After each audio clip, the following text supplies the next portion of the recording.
Alors ce matin, j'ai eu à cœur de prêcher vraiment un message qui peut-être n'est pas habituel, hein, mais c'est ce que Dieu a mis sur mon cœur. Amen. Vraiment, je veux obéir au Seigneur. Et je veux annoncer l'évangile dans toute la vérité, mais tel que me le montre le Seigneur. On va parler ce matin, je voudrais parler du péché. Amen. Et je voudrais parler de la nécessité pour le pécheur de se repentir. Vous savez que le péché est entré dans le monde par Satan, hein, et au travers de Adam et Ève. On va lire un passage au sujet du péché. Dans Romains chapitre 3, verset 10, nous naissons pécheurs, nous sommes des pécheurs. Et le pécheur n'a pas accès à Dieu à moins de se repentir. Romains chapitre 3, verset 10, il n'y a point de juste, pas même un seul. Nul n'est intelligent, nul ne cherche Dieu, tous sont égarés, tous sont pervertis, il n'y en a aucun qui fasse le bien, pas même un seul. On va un peu plus loin, verset 17, parce que ce serait trop long à lire. Il est dit, ils ne connaissent pas le chemin de la paix, les hommes ne connaissent pas le chemin de la paix. La crainte de Dieu n'est pas devant leurs yeux. Mais Dieu, dans sa bonté, dans son amour, il est dit maintenant, sans la loi, est manifestée la justice de Dieu à laquelle rendent témoignage la loi et les prophètes. Justice de Dieu par la foi en Jésus-Christ pour tous ceux qui croient. Il n'y a point de distinction, car tous ont péché et sont privés de la gloire de Dieu. On me dit parfois, mais moi je n'ai pas volé, je n'ai pas tué, alors j'irai sûrement au paradis. Non, tous ont péché et sont privés de la gloire de Dieu. Amen. Et tous les hommes. Ouais. Et on va voir qu'il n'y a qu'un seul moyen pour avoir le pardon de nos péchés. On va un peu plus loin, 24, il est dit, et ils ont gratuitement justifié par sa grâce, par le moyen de la rédemption qui est en Jésus-Christ. Il y a une rédemption en Jésus-Christ. Alléluia. Pour le pardon de nos péchés. Le péché est tellement grave que le Seigneur, que Dieu le Père a été obligé d'envoyer son propre Fils pour le pardon de nos péchés. Et Jésus a souffert à notre place. Je ne sais pas si on s'imagine ce que a été la souffrance de Jésus-Christ. Il était innocent. Lui n'a pas péché. Il est le seul à ne pas avoir péché. Et il a souffert par amour pour nous. Et au travers de Jésus, le Père a souffert par amour pour nous, parce qu'il a donné son Fils pour le pardon de nos péchés. Mes frères et sœurs, Dieu nous aime.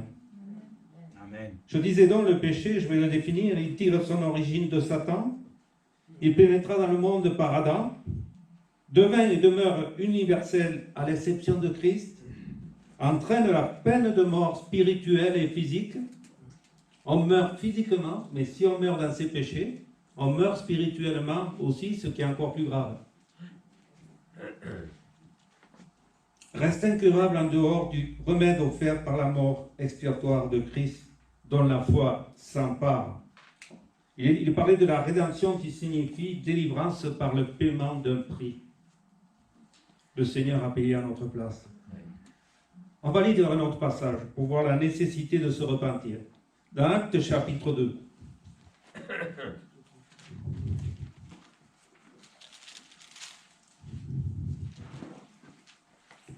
Je vais essayer de descendre ça. Actes chapitre 2. Aujourd'hui, nous annonçons l'évangile comme l'ont annoncé les apôtres. Hein? Amen. Et il n'a pas changé. Il n'a pas changé. Actes chapitre 2, verset 38. Voyez ce que, c'est le jour de la Pentecôte, ce que Pierre va dire aux Juifs qui étaient là, mais aussi aux hommes et aux femmes des nations qui se trouvaient à Jérusalem. Il va dire, il va les amener au salut qui est en Jésus-Christ. Hein. Il est dit ceci au verset 37, après avoir entendu ce discours, ils eurent le cœur vivement touché et dirent à Pierre et aux autres apôtres, « Hommes frères, que ferons-nous » Pierre leur dit, ils ont entendu le message de l'Évangile, « Repentez-vous et que chacun de vous soit baptisé au nom de Jésus-Christ à cause du pardon de vos péchés, et vous recevrez le don du Saint-Esprit. » Nous avons fait cette expérience avec le Seigneur, pour la plupart d'entre nous. Il est dit ceci au verset 39, « Car la promesse est pour vous, pour vos enfants et pour tous ceux qui sont au loin, en aussi grand nombre que le Seigneur notre Dieu les appellera. » Amen. Nul pécheur n'est trop loin pour que le Seigneur l'appelle. Même à l'autre bout du monde, Dieu appelle. Dieu attire tous les hommes à lui. Jésus a dit qu'il attire les hommes à lui. Hein? Il n'y a personne qui est caché. Et par plusieurs autres paroles, il est conjuré, les exhortés, disant « Sauvez-vous de cette génération perverse. » Parce que la génération perverse n'ira pas dans la présence de Dieu. La génération perverse n'aura pas le salut. Pourtant, le Seigneur les appelle. Regardez ce que va dire, dans les Actes toujours, hein, ce que va dire Paul. Vous savez, quand il est allé au grec, là aussi, il a annoncé le salut qui est en Jésus. Et il est dit ceci au chapitre 17, verset 30. Dieu, sans tenir compte, chapitre 17, là, verset 30. D'accord? Je ne me suis pas trompé. Oui. Dieu, sans tenir compte des temps d'ignorance, annonce maintenant à tous les hommes, en tout lieu, à tous les hommes sur la terre, en tout lieu, qu'ils ont à se repentir. Parce qu'il a fixé un jour où il jugera le monde. Un jour où il y aura un jugement de tous les hommes. Selon la justice, par l'homme qu'il a désigné, ce dont il a donné à tous une preuve certaine en le ressuscitant des morts. Et là, il est parlé de Jésus-Christ. Si Jésus-Christ n'était pas ressuscité, il n'y aurait pas de salut. Il est allé à la croix, il est mort, il est ressuscité, il est vivant au siècle des siècles, il est assis à la droite de Dieu, et nous savons qu'il revient. Amen. Et que son retour est imminent. À lui soit toute la gloire. Alors le mot repentance, ça vient du grec métanoia, qui veut dire changer de mentalité, d'intention. C'est la tristesse qu'on éprouve de ses péchés et la douleur d'avoir offensé Dieu. Et ça vient de Dieu. Ça vient du Saint-Esprit. Nous réalisons alors par une sorte de révélation la gravité du péché par rapport à Dieu ou à ceux que nous avons offensés. Le Saint-Esprit touche les cœurs et nous convainc de péché. Pour être convaincu de péché, il faut qu'il y ait l'action de Dieu. Elle nous a touchés, il nous a convaincus de péché. Je me souviens quand je me suis converti, j'ai pleuré tout le culte parce que je me suis vu sale, pécheur devant Dieu. Et je lui ai demandé pardon pour mes péchés. Et je l'ai rencontré. Alléluia. Amen. Alors, de deux choses. Soit que cela nous laisse indifférents car nous endurcissons notre cœur. Quand on entend l'évangile, certains endurcissent leur cœur. Et il y a des conséquences. Soit que nous éprouvons une réelle tristesse qui nous conduit à demander pardon de nos péchés. Alors c'est vrai que le péché n'est pas un mot aujourd'hui qui est à la mode, ouais, voilà. Le péché, oh là là, moi je le vois sur les marchés, le péché n'est vraiment pas un mot à la mode. Et pourtant, et annoncer la repentance, alors, c'est aussi difficile. Il y a un passage obligatoire pour le pardon des péchés et le salut de tout être humain. Il y a un passage obligatoire. La repentance envers Dieu, la foi en notre Seigneur Jésus-Christ et la conversion. Changement de vie. J'accepte Jésus comme mon sauveur. Je me suis rendu compte qu'il est mort pour moi, pour le pardon de mes péchés, qu'il a versé son sang pour moi. Et là, je change de vie. C'est une décision que je dois prendre. Le Saint-Esprit me touche, mais moi j'ai ma décision à prendre. Est-ce que je veux suivre Jésus? Est-ce que je veux me soumettre à sa volonté?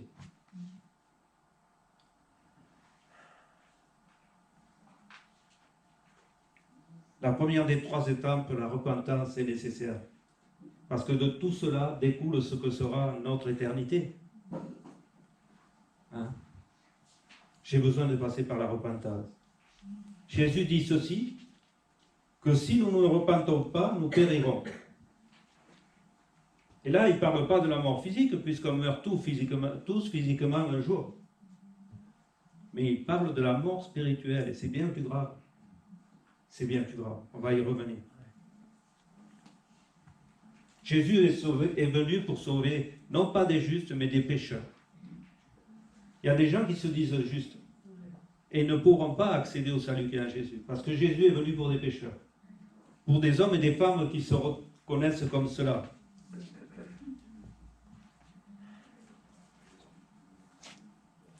Les étapes d'une réelle repentance. La conviction de péché, le profond regret d'avoir offensé Dieu. C'est ça. La repentance est un sentiment qui se produit dans notre cœur à la révélation de la prédication de l'Évangile. Beaucoup d'hommes et de femmes se sont convertis à la prédication de l'Évangile. C'est la parole de Dieu.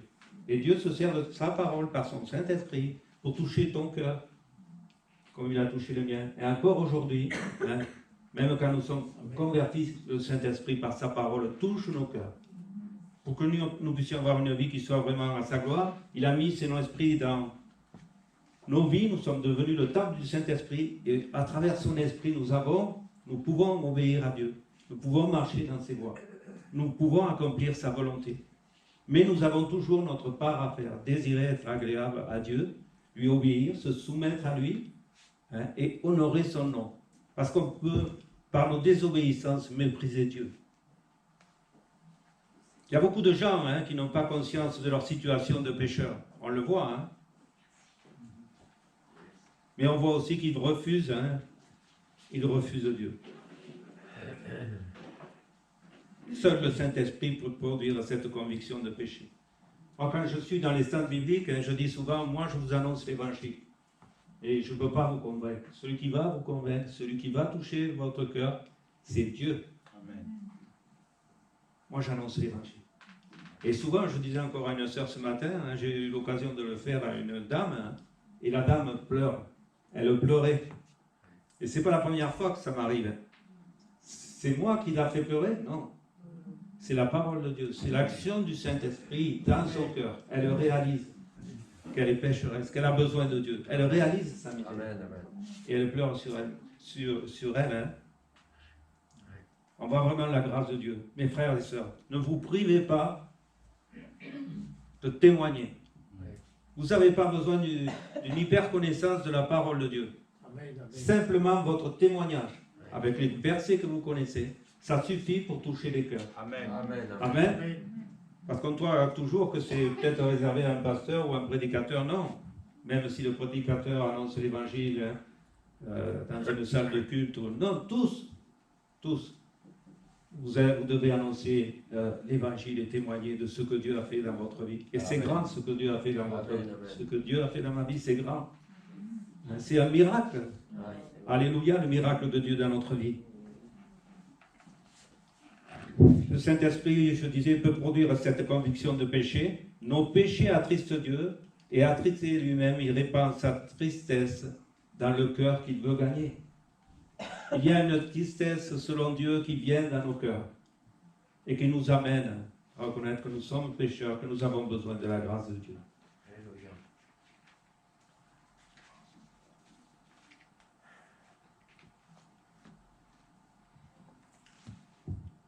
La repentance implique que nous reconnaissons et avouons nos péchés.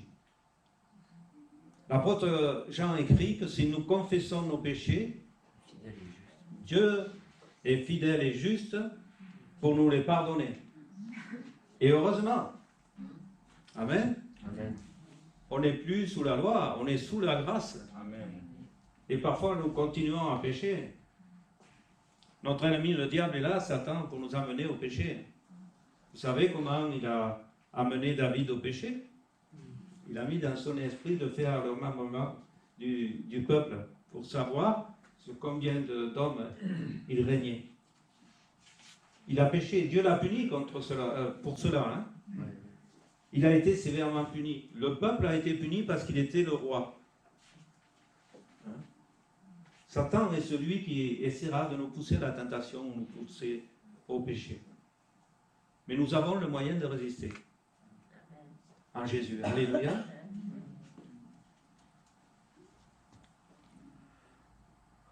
La repentance, il s'agit d'un changement de vie et de produire des fruits dignes de la repentance. C'est pas simplement se repentir, mais c'est produire des fruits dignes de la repentance.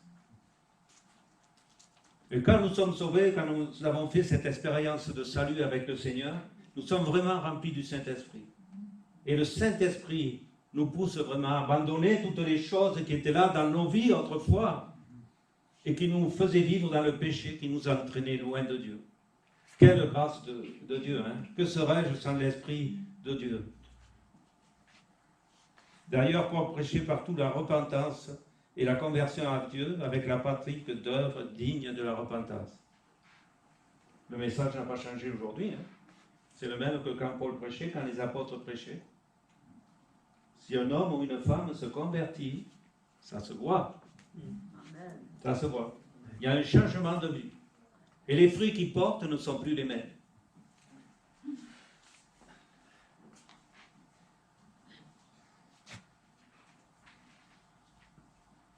La repentance envers Dieu n'a d'effet que si elle est suivie de la foi en Jésus-Christ. Car en elle-même, elle ne peut aucunement effacer le péché. C'est par le sacrifice de Jésus, hein, par la foi dans son sacrifice, que nous sommes justifiés. Sans cela, le péché ne peut pas être pardonné. Le péché ne peut pas être pardonné. Jésus est la victime expiatoire chez la rédemption.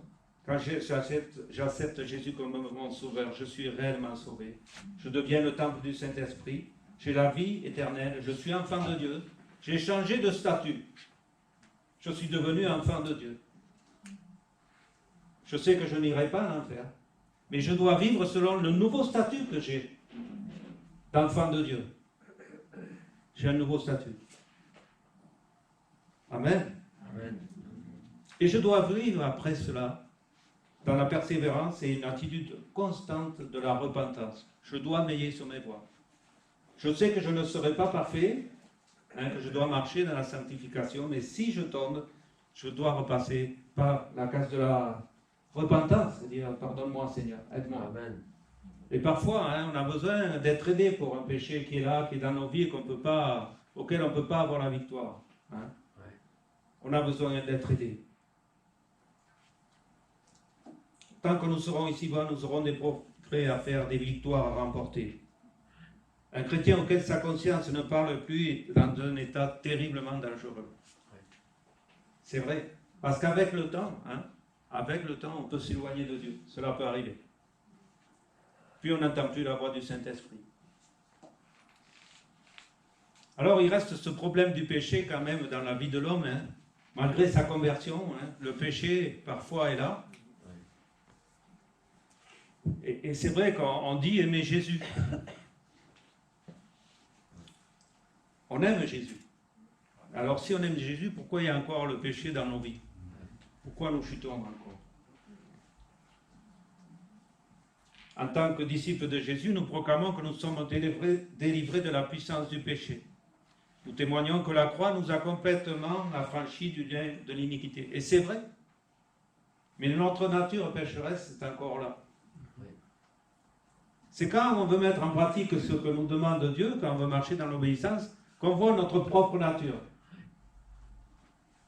Hein? La chair a des désirs, voilà, je cherche le mot, des désirs contraires à l'esprit, et c'est la bagarre. Hein? Paul dira ceci, que dirons-nous donc? Demeurions-nous dans le péché afin que la grâce abonde? Certes non. Nous qui sommes morts au péché, comment vivons-nous encore dans le péché Paul se pose la question, il dit, mais nous avons reçu tant de bénédictions merveilleuses en Christ. Nous avons été baptisés en lui, ensevelis et ressuscités avec lui par la conformité à sa mort. Comment pouvons-nous donc continuer à pécher? Et c'est vrai, logiquement, nous ne devrions plus pécher. Mais à cause de la chair, à cause de l'ennemi de nos âmes qui est là, il nous pousse aussi au péché. On n'a pas d'excuse pour le péché devant Dieu. C'est parce qu'on le veut bien. Dieu nous a donné le moyen de lutter contre le péché.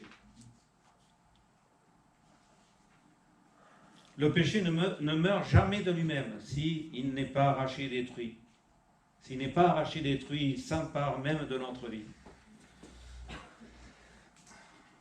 En premier lieu, il en a fait sur notre conscience en nous faisant perdre tout discernement entre le discernement du bien et du mal. Ça devient flou, hein? Ça devient flou.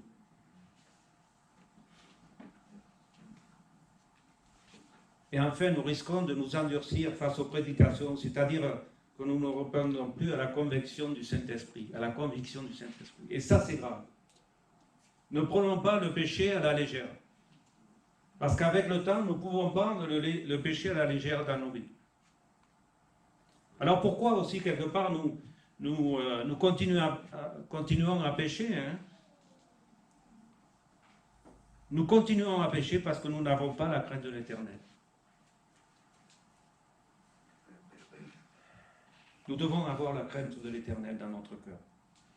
Il est dit ceci dans les Proverbes, par la bienveillance et la vérité, la faute est expiée. Et par la crainte de l'Éternel, on s'écarte du mal. Il est important d'avoir cette crainte respectueuse de Dieu. Hein?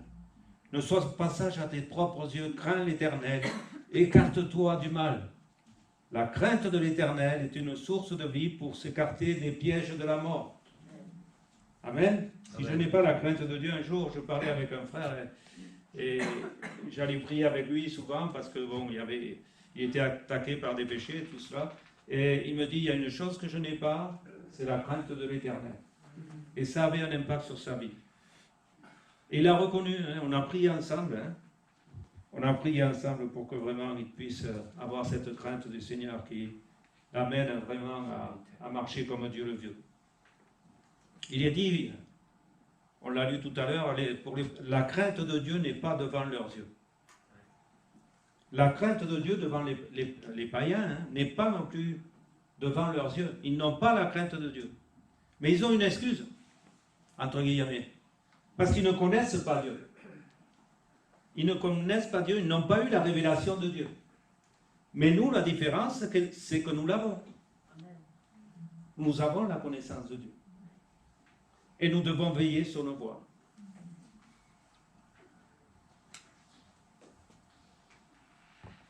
Sans la crainte de l'Éternel, nous ne pouvons pas expérimenter une délivrance durable du péché. C'est important. Alors c'est vrai que nous ne sommes plus sous l'ancienne alliance. Nous sommes sous la nouvelle alliance. Et nous sommes sous la grâce. Mais il ne faut pas faire de cette grâce, hein, un manteau pour couvrir le péché. Parce qu'avec le temps, comme nous sommes sous la grâce, nous pouvons nous faire à cette idée, je pêche, mais c'est pas grave. Oh, c'est pas grave, c'est un petit péché. Il n'y a pas de petit péché ni de grand péché, il y a le péché tout court, il a amené Jésus à la croix. Il a amené Dieu à donner son Fils. Amen. C'est pas n'importe quoi. On sait que le monde entier est sous le pouvoir du péché. Satan est le prince de ce monde. Et on voit ce que ça donne. L'homme sous le pouvoir du péché. Et là, pour l'instant, c'est la patience de Dieu qui domine, mais un jour, il va arrêter tout cela. Hein. Il faut faire attention que nous ne prenions pas le péché à la légère. On peut être léger avec le péché. On peut, comme nous sommes dans la grâce, se permettre. Puis on parle de l'amour, de la miséricorde de Dieu. On se trouve toujours des bonnes excuses.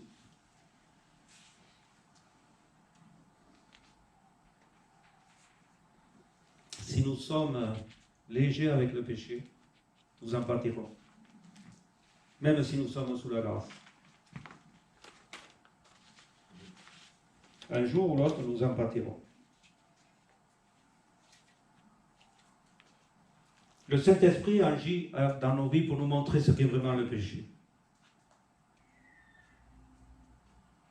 Nous ne serons jamais libres aussi longtemps que nous prendrons le péché à la légère. Comment le Saint-Esprit fait-il cela? Il amène à la conviction du péché en utilisant la parole de Dieu, les flèches acérées de la Sainte Vérité. Vous entendez la parole de Dieu, vous lisez la parole de Dieu, et le Saint-Esprit vous parle pour mettre à la lumière ce qui est caché.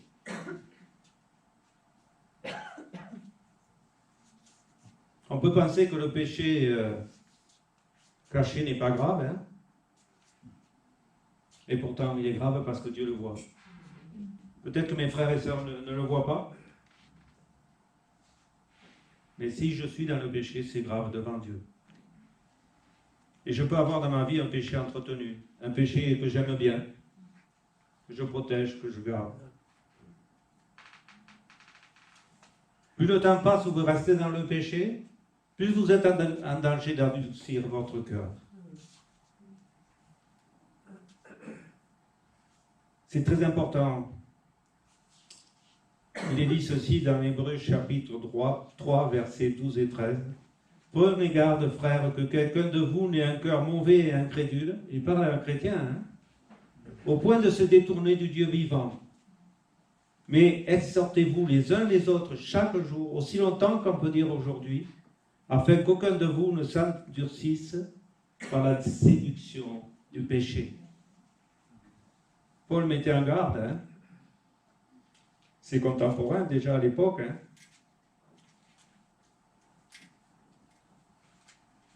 Au début de notre conversion, peut-être qu'on tremblait, hein, quand on entendait la parole de Dieu, hein. On entendait la voix de son esprit, on avait vraiment cette crainte, ce désir de mettre en pratique tout ce que Dieu nous enseignait. Puis un jour, on s'est refroidi, on a filtré avec le péché, flirté avec le péché. Ça paraît inoffensif, mais c'est terrible. Mais c'est terrible.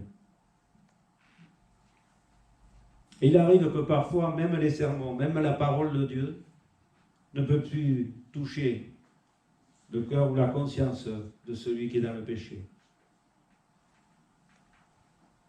C'est terrible d'endurcir son cœur à peur. Hein. Parce que plus on s'endurcit, et plus il nous semble que notre péché n'a pas d'importance, hein, a de moins en moins d'importance. Et le péché sortira des limites que vous lui avez établies. Vous irez encore plus loin. Veillons sur nos vies, Seigneur. Veillons sur nos vies parce que le pouvoir du péché sur nos vies, malgré tout, peut nous éloigner de Dieu.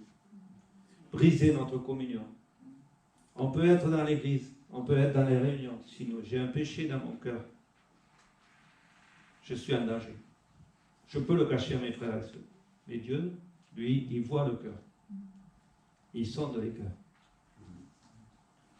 De plus, même si on est sous la grâce, si vous continuez de pécher, vous ferez face à la correction de Dieu. Est-ce que Dieu nous corrige? Oui?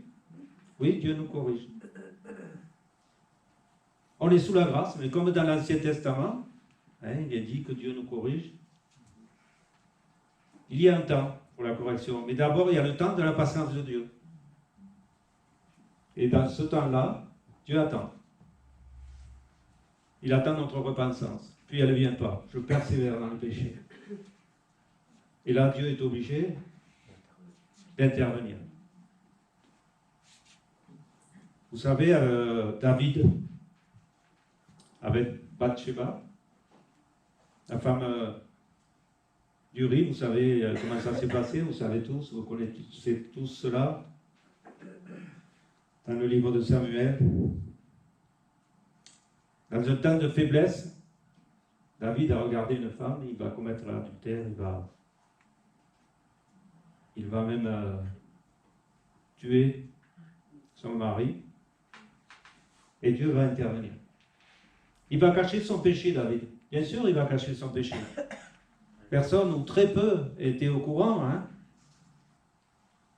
Et Dieu va envoyer Nathan, le prophète, parce que Dieu voit tout, Dieu connaît tout. Hein, je ne vous apprends rien. Et le prophète va le confondre. Va confondre David. Et David va passer par la repentance. Vous l'avez au psaume 38 et 51. Il va passer par la repentance. Mais il va subir les conséquences de son péché.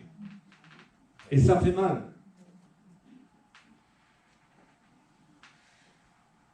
Ça va avoir des conséquences directes sur la vie de ceux qui l'entouraient.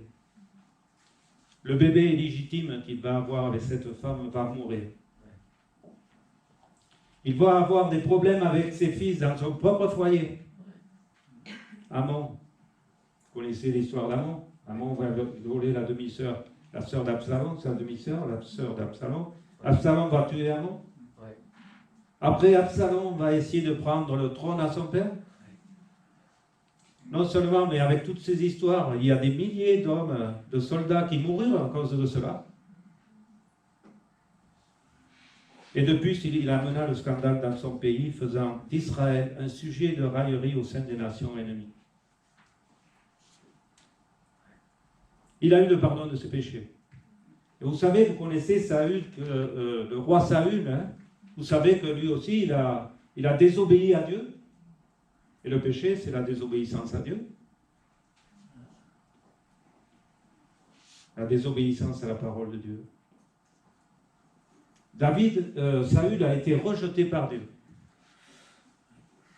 Lui qui était roi, Dieu l'avait béni. Il est allé le chercher dans une petite tribu, il l'avait béni. Hein? Et à cause de sa désobéissance, il a perdu tout ce qu'il avait reçu de Dieu. Jusqu'au Saint-Esprit. L'Esprit de Dieu s'est retiré de lui. Et David avait vu cela. D'ailleurs, quand il va dans le psaume 51, il va dire au Seigneur de ne pas lui retirer l'esprit, son esprit qu'il avait en lui. Parce que celui qui a l'esprit a la vie, celui qui n'a pas l'esprit n'a pas la vie.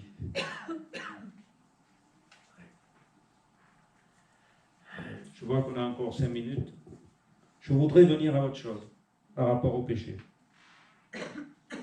Le péché aura des conséquences sur nos vies, sur nos foyers, même si nous sommes sous la grâce. Si nous nous repentons, bien sûr, Dieu va nous rétablir, mais les conséquences du péché seront là.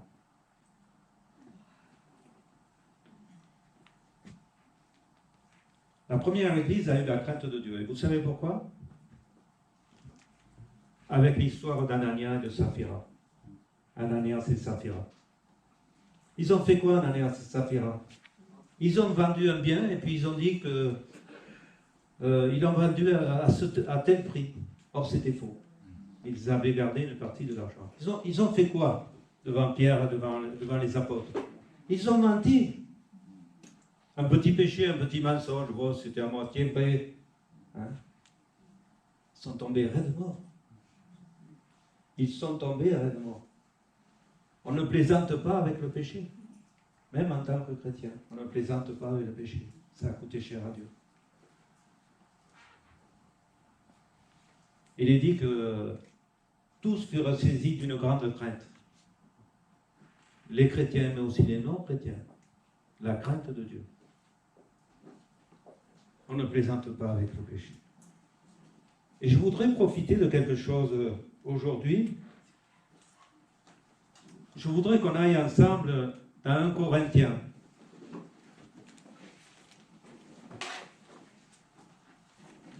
Chapitre 11. Vous savez, ce passage qu'on lit si souvent. Pour la Sainte Seine.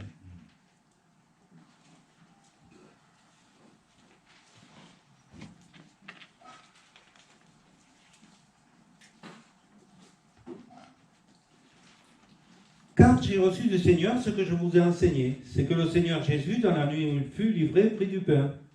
Et après avoir rendu grâce, le rompit et dit, ceci est mon corps qui est rompu pour vous, faites ceci en mémoire de moi. De même, après avoir soupé, il prit la coupe et dit, cette coupe est la nouvelle alliance à mon sang. Faites ceci en mémoire de moi toutes les fois que vous en boirez.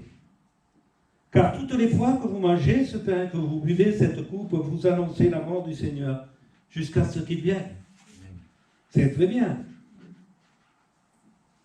Au verset 27, c'est pourquoi celui qui mangera le pain ou boira la coupe du Seigneur indignement sera coupable avec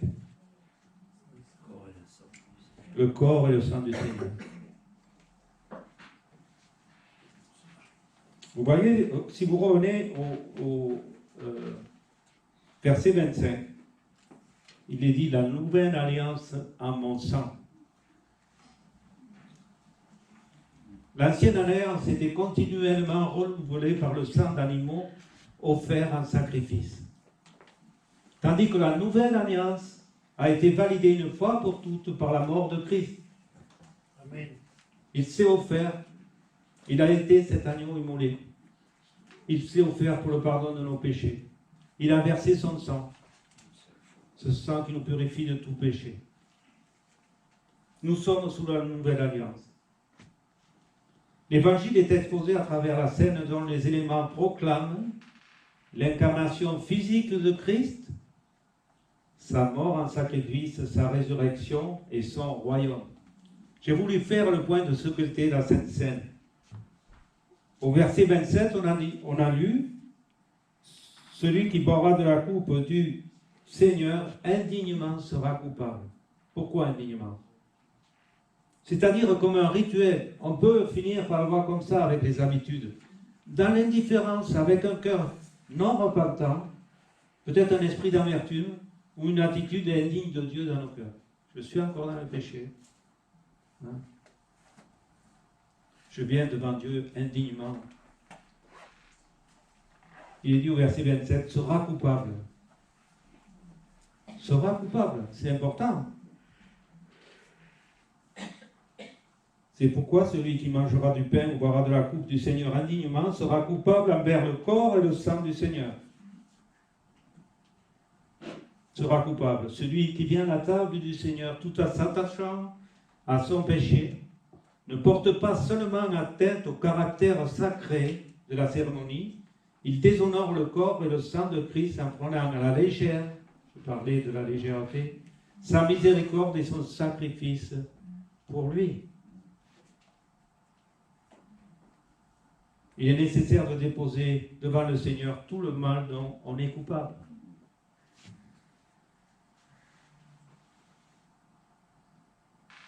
Verset 28. Que chacun donc s'éprouve soi-même et qu'ainsi il mange du pain et boive de la coupe.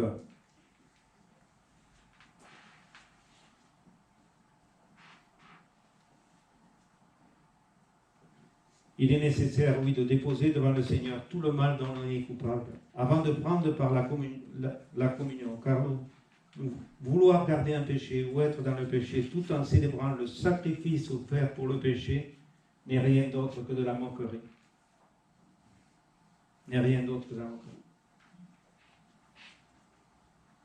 Et j'ai une grande responsabilité le matin. Vous savez, je choisis des frères et sœurs pour le service de la Sainte Seine. Et je ne sais pas s'ils se sont examinés. Moi, je m'examine devant Dieu. Ça ne veut pas dire que je suis saint. Parce que moi, au contraire, même moi qui suis prédicateur de l'Évangile, si je ne mets pas en pratique ce que j'enseigne, comme disait Paul, et il tenait son corps en bride parce qu'il ne voulait pas être disqualifié après avoir annoncé l'Évangile. On a de grandes responsabilités devant Dieu. Il est bon de s'examiner.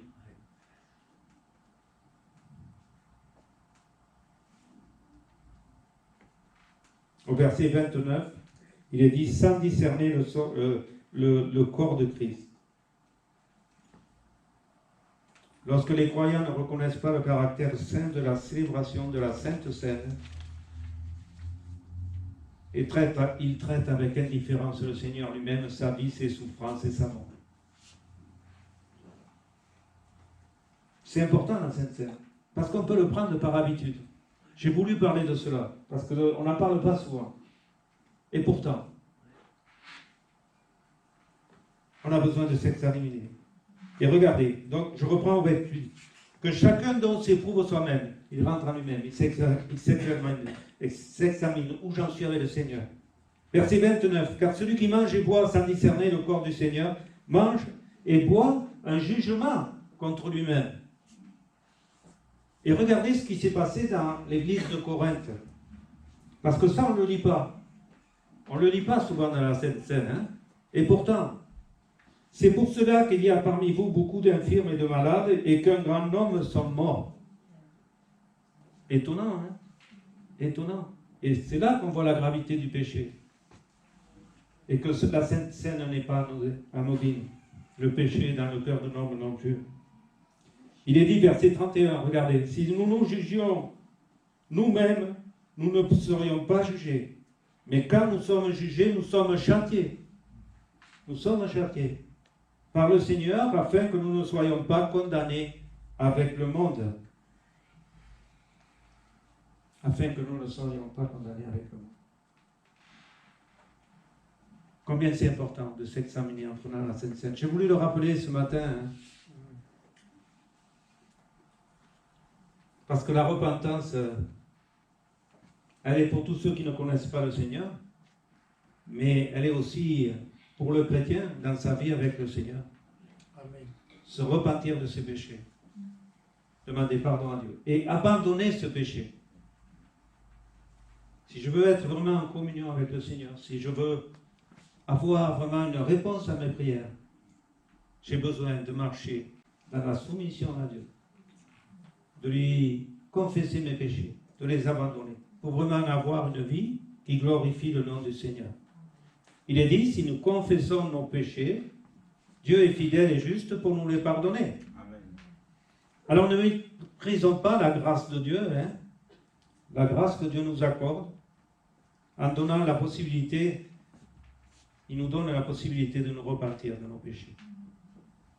Il est dit dans Romains chapitre 2 verset 4, « Méprises-tu les richesses de sa bonté, de sa patience et de sa longanimité, ne reconnaissant pas que la bonté de Dieu te pousse à la repentance. » La bonté de Dieu te pousse à la repentance.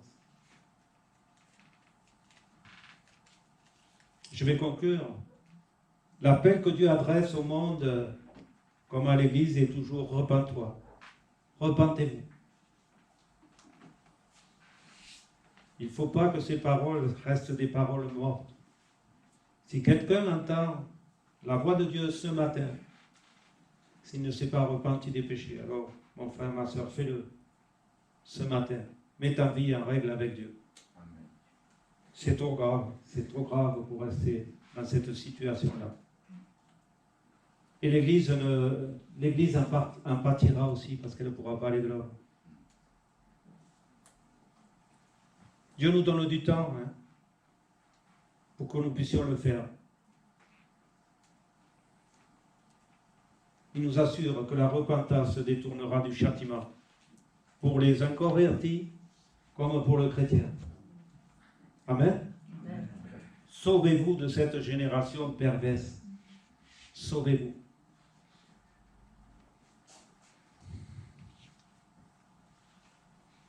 Sois apaisé envers moi, Seigneur, qui suis un pécheur. Reconnaître vraiment que nous avons besoin, encore chaque jour, de la grâce de Dieu. Dieu conduit ceux qui se repentent à la révélation du seul moyen de pardon et d'expression de nos péchés, la croix de son Fils Jésus-Christ, l'œuvre de Jésus-Christ. Mes frères et sœurs, réalisons vraiment que Dieu nous appelle à la repentance, que le péché est quelque chose de grave qu'on ne doit pas prendre à la légère. Qu'on ne doit pas prendre à la légère. Si ce matin, si tu n'as pas demandé pardon à Dieu pour tes péchés, si tu n'es pas passé par la repentance, mon frère, ma soeur, je t'en conjure, tourne-toi vers Dieu. Avoue ton péché ou tes péchés. Donne ta vie au Seigneur. Si tu es chrétien, la repentance se détournera du châtiment de Dieu. La repentance t'aidera à retrouver la communion avec le Seigneur. à avoir une vie qui glorifie son nom. Ne garde pas en toi un péché que tu chéris, mais confesse-le. Confesse-le. Nous savons qu'un jour, il y aura le jugement de Dieu. Il y aura le jugement pour les chrétiens, mais aussi le jugement pour les non-chrétiens. Si ce matin, l'appel à la repentance n'a pas d'effet sur toi, sache qu'un jour, il y aura un jugement. Et si tu n'as pas accepté Christ comme sauveur, alors c'est l'enfer qui est devant toi. Malheureusement. Quand je dis cela, j'ai envie de pleurer. J'ai envie de pleurer. Parce que nous avons le Saint-Esprit de Dieu en nous. Et nous savons ce que c'est quelqu'un qui va en enfer pour l'éternité. Pour l'éternité. Nous savons que nous sommes sauvés, mais celui qui n'est pas sauvé, c'est terrible. C'est terrible. Alors, réfléchissons ce matin, vraiment. Et tournons-nous vers le Seigneur. Il est notre délivrance. Alléluia. Nous voulons avoir une vie qui honore Dieu. Pour nous chrétiens, on nous regarde vivre. Hein? On témoigne qu'on est chrétien, mais on nous regarde vivre. Et si nous avons des péchés dans nos vies, ceux qui nous regardent vivre vont dire, mais ils sont chrétiens? Moi qui n'ai que ma conscience pour moi, ils font pire que moi. Non, il ne faut pas qu'il en soit ainsi, frères et sœurs, mais que vraiment nous puissions avoir une vie qui honore Dieu, un témoignage qui honore Dieu, et c'est ce qui attirera les païens vers le Seigneur, quand nous témoignerons de lui. Dieu pourra agir par le Saint-Esprit. Dieu pourra agir par le Saint-Esprit dans leur cœur, parce qu'ils verront qu'on a quelque chose, ça se voit, on a quelque chose qu'ils n'ont pas. Moi j'ai amené pour la première fois une femme jeudi, vous savez ce qu'elle m'a dit? Elle m'a dit, il y a de l'amour dans cette église. Il y a de l'amour entre les frères et sœurs. C'est un témoignage. Ça a touché son cœur, parce qu'elle ne trouve pas ça dans le monde. Nous, on ne fait plus attention. Hein? Mais si on a une vie qui glorifie le nom de Jésus, alléluia, le Saint-Esprit qui agit pleinement dans nos vies, ceux qui sont dehors seront touchés. Amen. Alors que nous soyons vraiment des lumières et des flambeaux dans ce monde, hein, le sel de la terre, comme il est dit, nous voulons glorifier le Seigneur par nos vies. Seigneur, nous voulons te bénir, te rendre grâce, Seigneur. Oh, merci pour ta parole, merci pour ton enseignement, Seigneur. Je vais peut-être apporter maladroitement, mais Seigneur, je me suis laissé conduire par ton Saint-Esprit, Seigneur mon Dieu. Et je veux te prier pour ceux qui sont au milieu de nous ce matin, qui n'ont peut-être pas fait la paix avec toi, qui ne te connaissent pas. Seigneur, ce matin, tu veux te révéler à eux, Seigneur, et montrer que vraiment tu es un Dieu d'amour, de bonté, de grâce, mais aussi un Dieu de justice, qui un jour jugera l'homme, Seigneur. Et que vraiment, il faut qu'ils se mettent en règle devant toi. Oh Seigneur, alors ce matin, que tu puisses toucher les cœurs. Je te prie pour nous, tes enfants, Seigneur, pour que là aussi, une œuvre se fasse dans nos cœurs, que nous puissions haïr le péché vraiment, Seigneur. Que nous n'acceptions pas le péché dans nos vies, Seigneur. L'ennemi de nos âmes essayera de nous tenter, essayera de nous amener au péché. Mais toi, par ton Saint-Esprit, par ton enseignement, tu nous as donné le moyen de lutter contre le péché, Seigneur. Oh Seigneur, mon Dieu, merci pour cette grâce, Seigneur. Je veux te louer et te bénir, Seigneur, de tout mon cœur et de toute mon âme. Dans le bon nom de Jésus. Amen. Amen.